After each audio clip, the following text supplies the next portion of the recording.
افغانستان ټول قهرمان ملت لله الحمد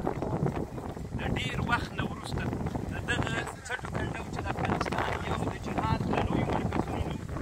دلته د امریکایي اشغالګرو په ضد باندې مجاهدینو چې هغه اکثره اوس شهیدان دي الله دې د هغوی شهادتونه قبول وګرځوي 20 کاله 21 کاله مخکې دلته د امریکایانو په ضد باندې یو لوی مقاومت د افغانستان اسلامي امارت مجاهدینو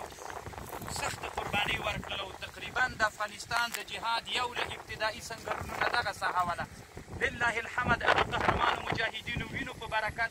او د دغو مجاهدینو د ستړیاو په برکت باندې یوه لویه امپراتورۍ چې امریکا او د هغې ملګري ناټو وله شکست وخوړ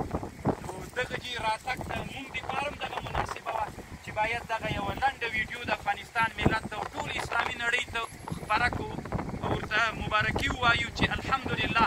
د ټولې دنیا مسلمانان دې راپورته سي هر څوک چې مظلومان وي لکه موږ